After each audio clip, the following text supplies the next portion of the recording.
There's a particular kind of cruelty that doesn't announce itself. It doesn't swing a fist or raise its voice. It doesn't leave marks you can point to. It moves through a town like dust through a cracked window, quiet, settling into everything, impossible to fully sweep out. I've seen men shot off horses and survive. I've seen floods swallow whole homesteads and watched families rebuild from nothing but soot and stubbornness. But I've never seen anything break a person down to their foundation the way quiet cruelty does. The kind that lives in a turned shoulder, a whispered word just loud enough to be heard, a seat left empty beside someone who used to have friends. Nora Callahan knew that kind of cruelty by name. She'd been introduced to it the morning the rumors started, and by the time I arrived in Cutter's Creek that autumn, those rumors had been running the town for nearly 8 months. People had rehearsed their contempt so long it had become reflex. They didn't even think about it anymore. They just looked away. I'm going to be honest with you, I almost looked away too. But then I met the cowboy who didn't. And I've been thinking about what that cost him, and what it gave her ever since. The kind of man who feeds his horse before he eats. I keep a ledger. Not for cattle counts or land surveys. I leave that to men with better penmanship and worse imaginations. Mine is a record of people, impressions mostly. The way a man shakes a hand or the way a woman's eyes move when she thinks no one's watching. I've been doing it since I was 19, riding circuit between towns for a freight company that no longer exists, and somewhere along the way the habit became as necessary as water. The entry I made the first night I rode into Cutter's Creek was short. Town looks clean from the outside. Most things that have something to hide usually do. I'd been sent to handle a dispute over a land parcel near the eastern ridge. Nothing interesting, nothing that would justify more than 3 days' stay. I planned to be in and out before the weather turned. I planned a lot of things that didn't survive contact with Cutter's Creek. I arrived at dusk, which is the worst time to arrive anywhere you don't know. The light plays tricks and the shadows fill in the blanks with whatever your imagination decides to put there. The main street was orderly, a hardware store, a dry goods, a livery, a church with fresh white paint on the door, a saloon that was trying hard not to look like a saloon. The kind of town that had decided at some point what it wanted to be and had spent years enforcing that decision. There were still a few people moving along the boardwalk when I rode in. A woman in a yellow dress came out of the dry goods and immediately crossed to the other side of the street. I thought at first she was avoiding the horse, which can happen. Some people don't trust the eyes of horses, find them too large and too knowing. But she wasn't looking at the horse. She was looking at nothing at all, which is a very deliberate kind of looking that people use when they're making a point. The person she was making the point to was a woman sweeping the front step of a small white building near the end of the street.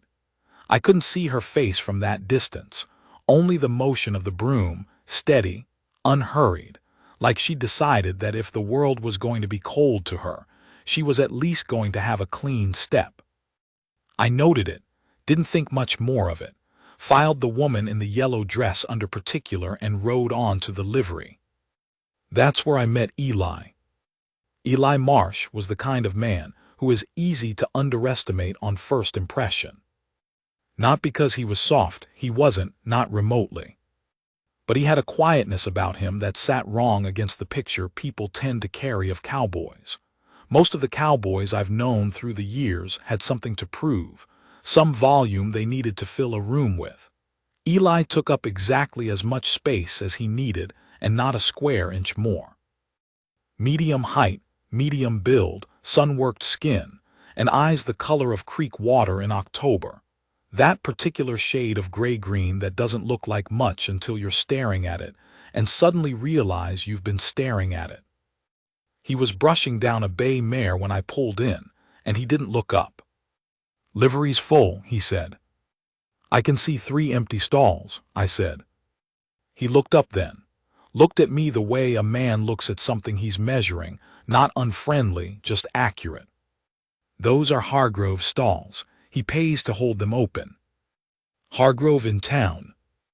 Hargrove's in Abilene until Thursday. He paused. Your horse looks tired. She's had a long day. He went back to brushing the mare. Second stall. There's feed in the bin. Cost you 15 cents for the night and I'll need the name. Cal DeVero. I'm here on the Langley parcel dispute. He didn't react to the name or the business.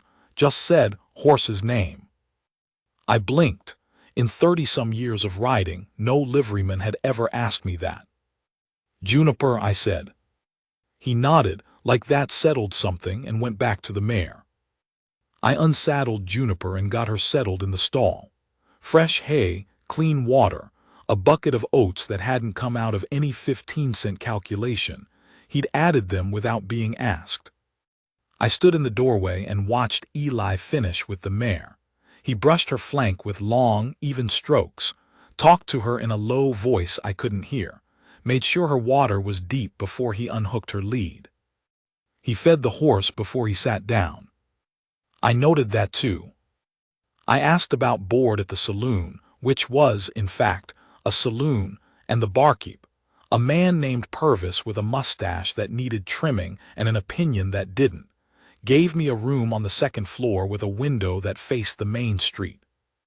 Over a meal of beans and something that had once been a pork chop, I listened. That's the other thing I do with the ledger. I listen. Most people don't realize how much they're saying in a room full of strangers, because strangers aren't supposed to be paying attention. But I always am. The name I heard 3 times in 20 minutes was Nora Callahan. Twice it came with a lowered voice.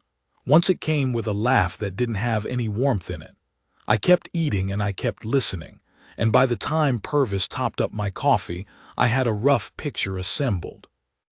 Nora Callahan had arrived in Cutter's Creek about a year prior, traveling with her husband, a man named Thomas Callahan who had plans to open a dry goods operation.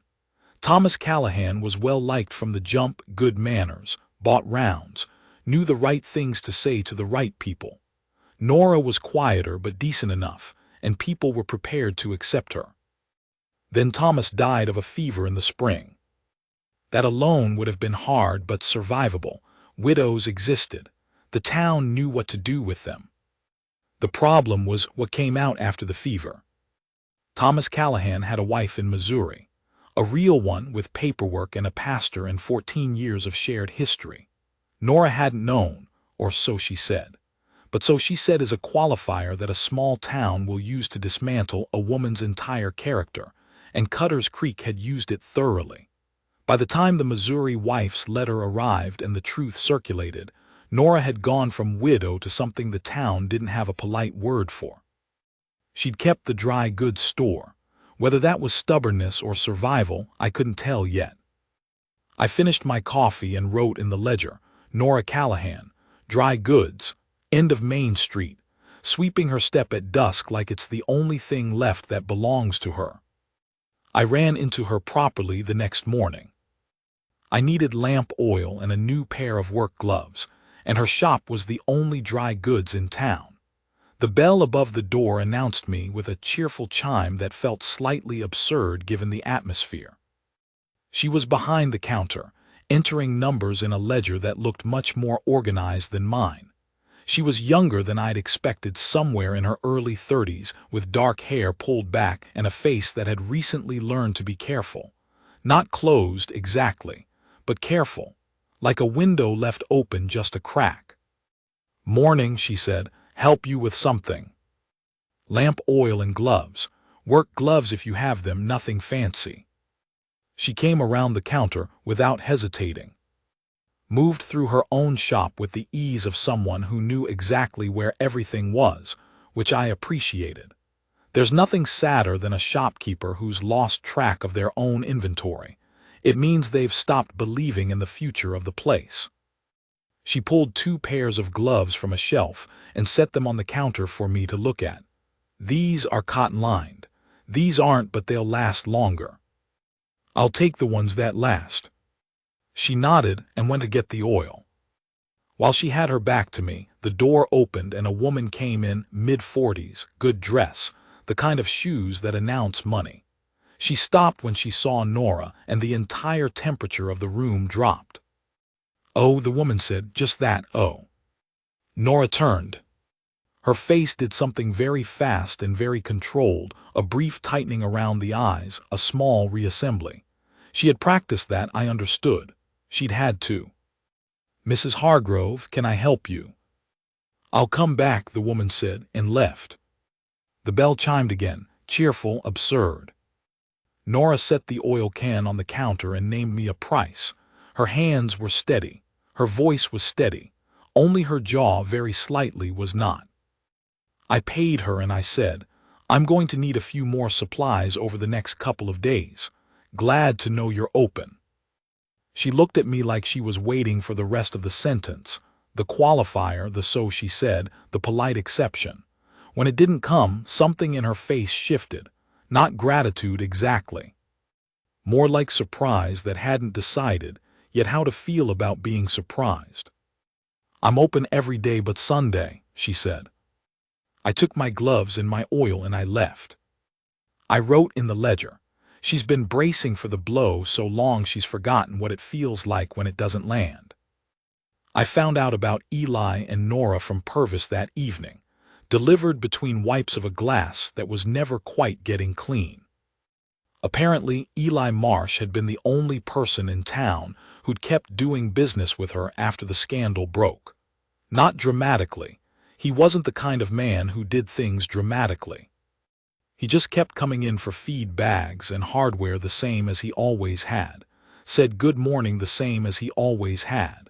And when the social pressure started and the other ranchers stopped and muttered pointed things about women of unclear character, Eli had listened to all of it and then gone back the following Tuesday for a new coil of rope. People had opinions about that. "Man ought to know better than to spend money there," Purvis offered, then seemed to remember I was a paying customer and adjusted his tone. "People around here got standards is all. Man's got a fine piece of land out on the ridge. Doesn't need to be associating with," he stopped, polished the glass. "With a woman who got deceived by her husband," I said.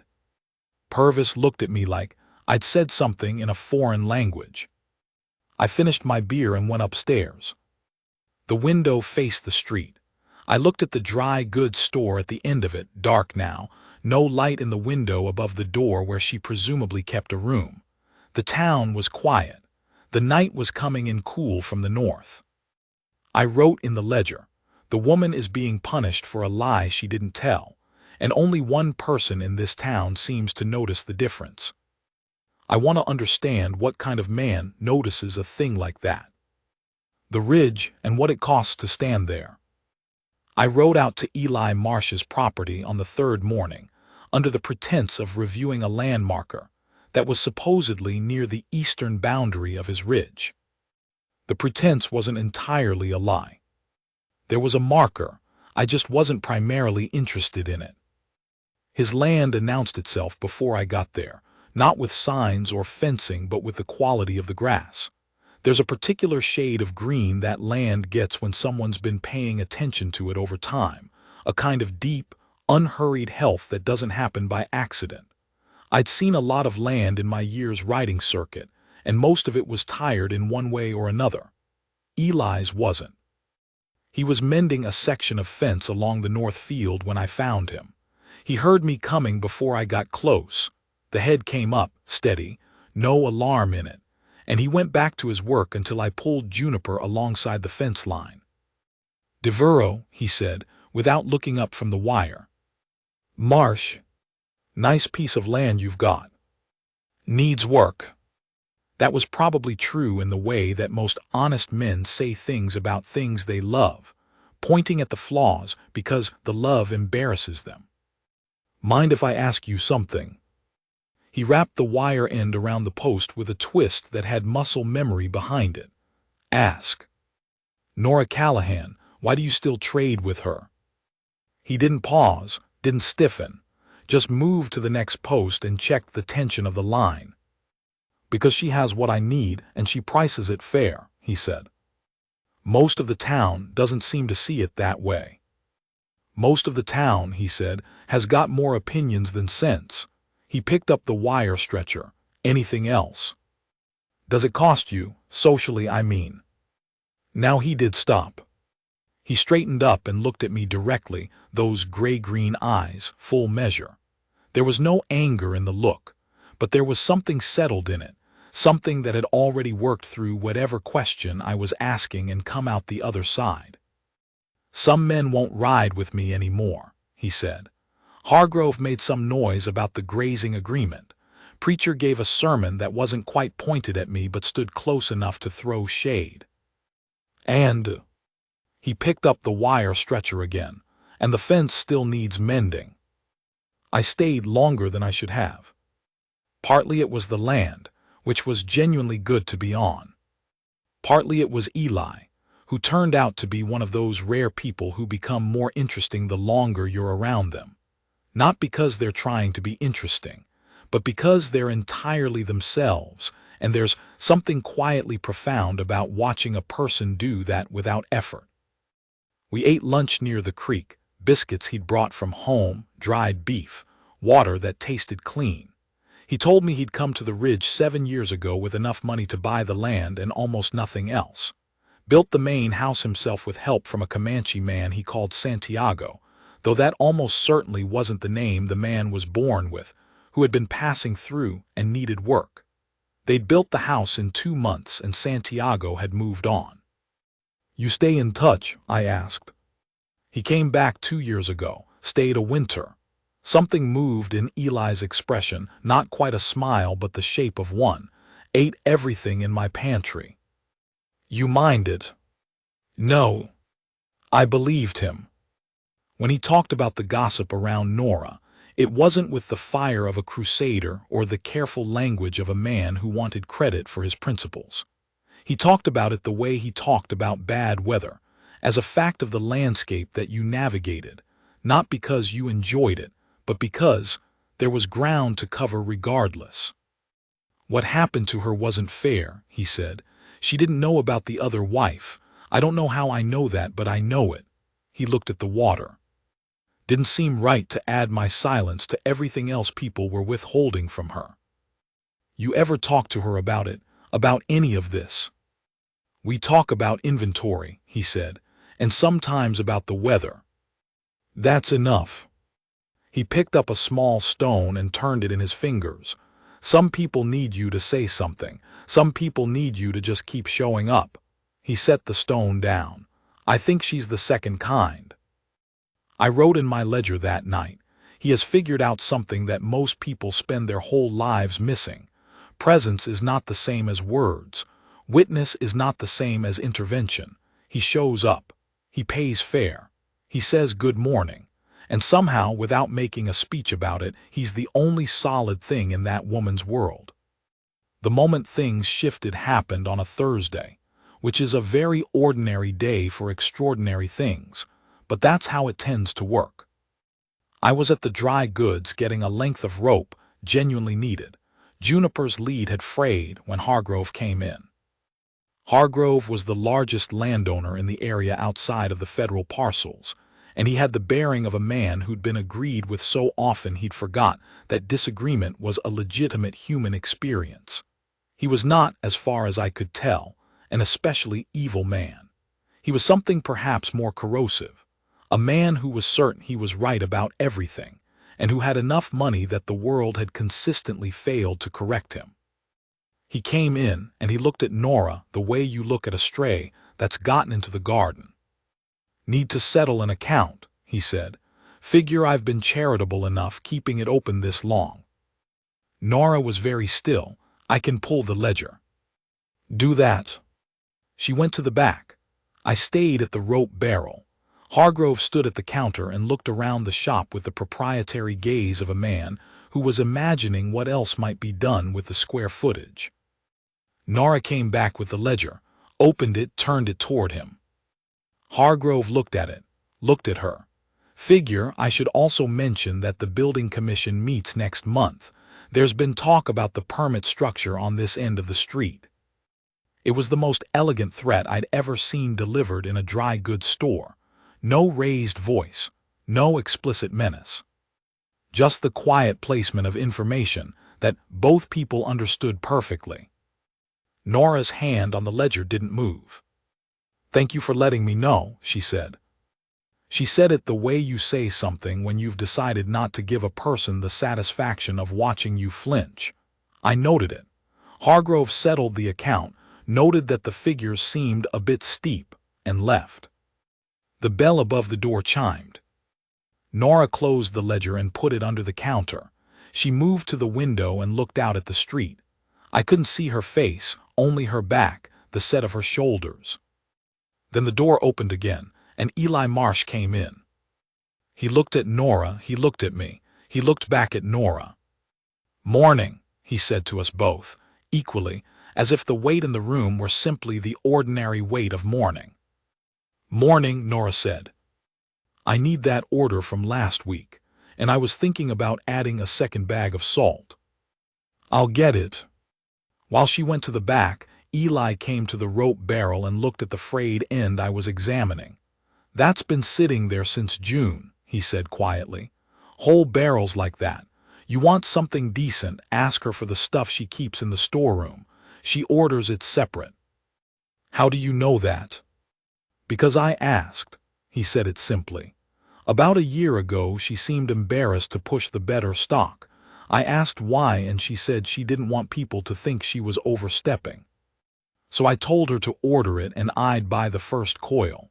He picked up a length of rope and tested it between his hands. "She's been carrying it ever since." Nora came back with his order. She set the salt beside the bags already stacked by the door.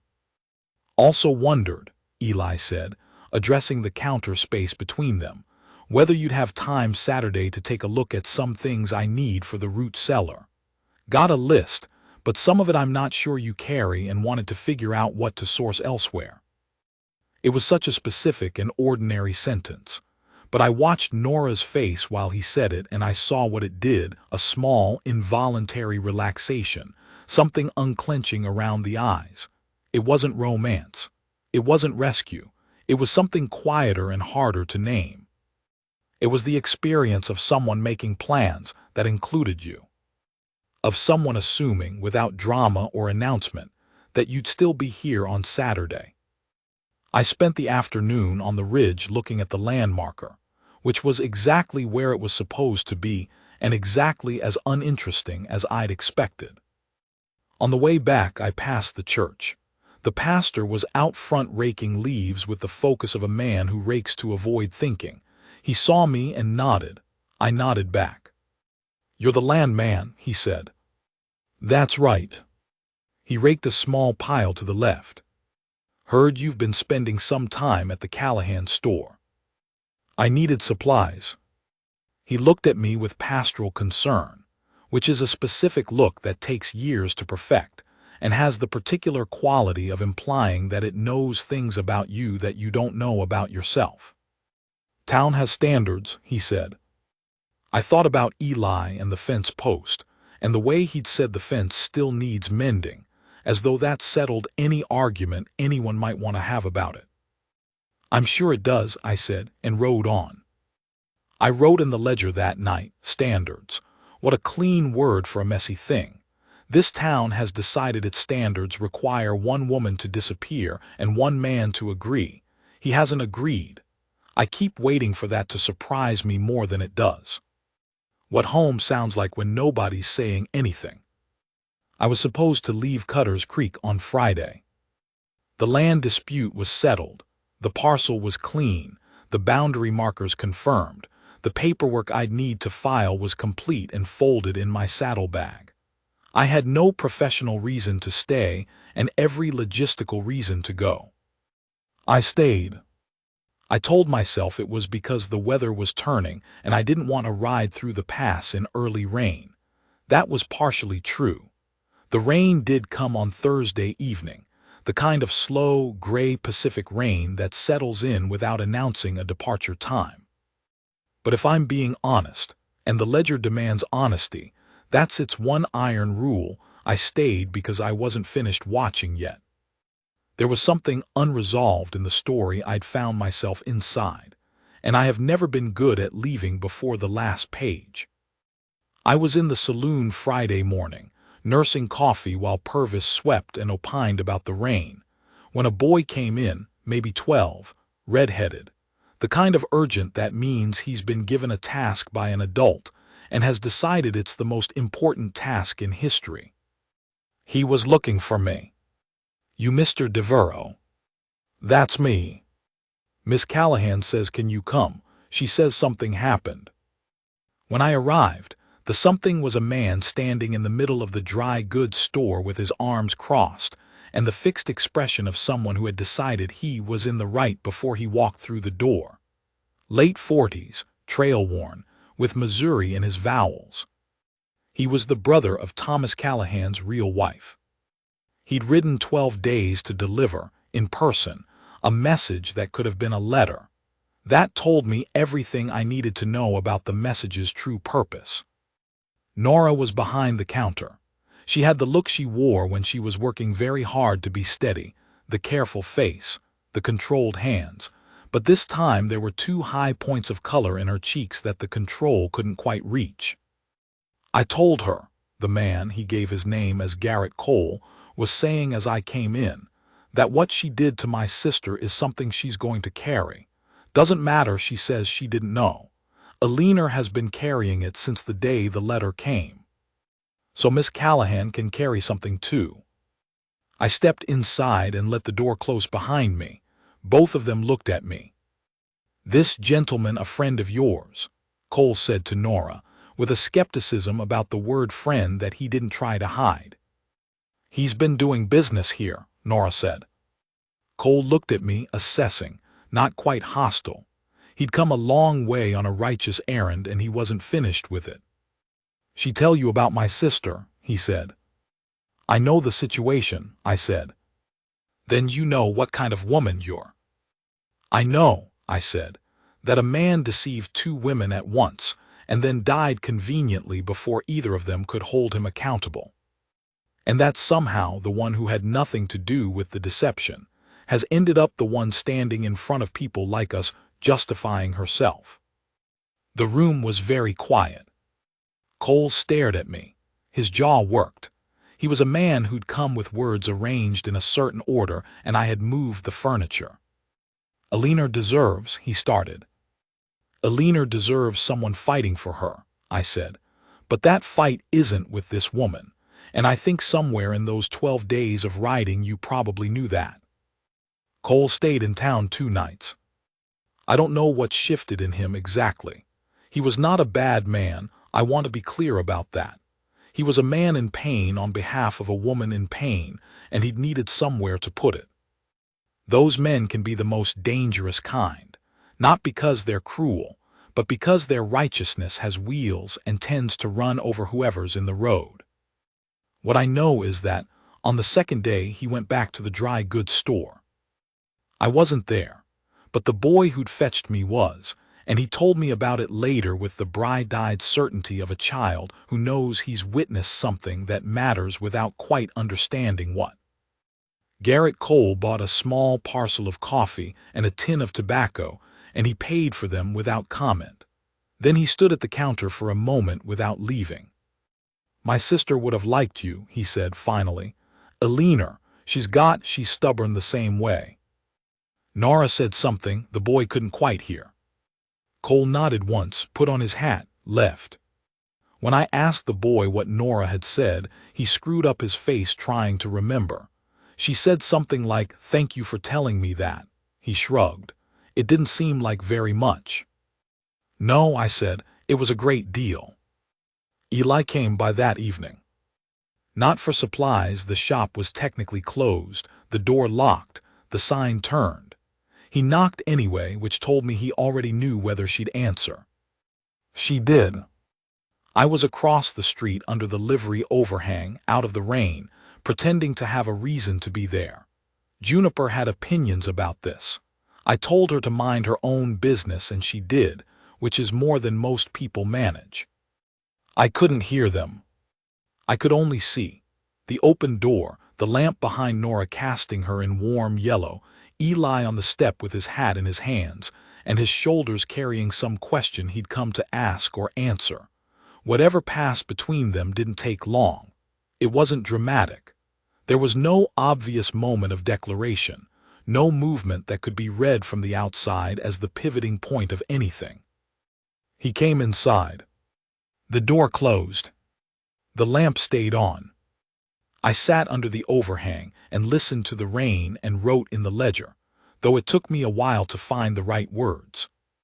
What I kept expecting was a moment, a scene, something with enough shape to it that you could point and say, there, that's where it changed. But that's not what I saw. What I saw was a man who had been showing up, Tuesday after Tuesday, morning after morning, rope coil after rope coil, until showing up became the architecture of something. Until his presence was so steady it had become structural. Until she had built, without entirely meaning to, something around the fact of him. You can't rescue a person. I know that. You can't love someone back to a place they haven't chosen to go. But you can make it so that the choice to stay feels less like giving in to the world's worst opinion of you, and more like walking through a door that someone's been holding open. That's what he did. I don't know if that's love exactly. It doesn't have the right shape for the word, but it's something older than the word maybe, more structural. The thing that keeps walls standing when the weather goes bad. I rode out Saturday morning. Before I left, I stopped at the dry goods. The bell chimed. Nara was rearranging a shelf near the back. The good rope, I noticed, the storeroom stock, moved forward to the main floor. She looked at me over her shoulder. Leaving, she said. Heading out. She came to the counter. Something in her face was different, though I couldn't have said precisely what. Less braced. Less prepared for the blow that didn't come. There was still careful in her. I don't think careful fully leaves a person who's had good reason for it, but it sat differently now. Like armor that had been adjusted slightly, worn looser through the shoulders. You need anything for the road? Already stocked. I just wanted to. I stopped. I'm not naturally a man who says things like I hope things go well for you, because it tends to sound like a door being shut politely. I wanted to say that your ledger system is one of the most organized I've seen in a dry goods operation. She looked at me for a moment. Then something happened that I hadn't seen before. She smiled. Not the careful almost smile, not the performance of ease. A real one, asymmetrical and a little startled, like it surprised her too. My mother was a bookkeeper, she said. It shows. I tipped my hat and left. I was half a mile north of town when I heard hooves behind me, and I half expected it to be Eli. It wasn't. It was the red-headed boy on a bony pinto, pulling up alongside me with the look of someone who has been asked to deliver a message, and takes that responsibility with grave seriousness. Miss Callahan says to tell you you left without your change. I looked at him. I paid exactly, I said. He considered that. Then I think she just wanted you to know she noticed. He wheeled the pinto and headed back at a gallop, already composing whatever version of this errand he'd tell later. I rode on through the rain, which had softened overnight into something almost gentle. The pass was clear. Juniper moved well on the wet ground, unhurried and sure-footed in the way she always was when she'd been properly rested and fed and attended to. I opened the ledger at the noon camp and read back through what I'd written. Then I wrote a final entry. There's a town that decided what a woman was worth based on a lie her dead husband told. There's a man who disagreed with that decision, not loudly, not heroically, but continuously, the way water disagrees with stone. She's still there, so is he. The lamp was on when I left. I don't know what becomes of a woman who's been taught by the world that she's on a borrowed standing. I don't know if the town ever adjusts, or if the preacher ever rakes his leaves without the need to make a point. I don't know if Garrett Cole got home and found something worth saying to a leaner. What I know is this: There are two kinds of homes in this world: the kind built from walls and timber, and the kind built from someone's decision to keep showing up. I think Nora Callahan,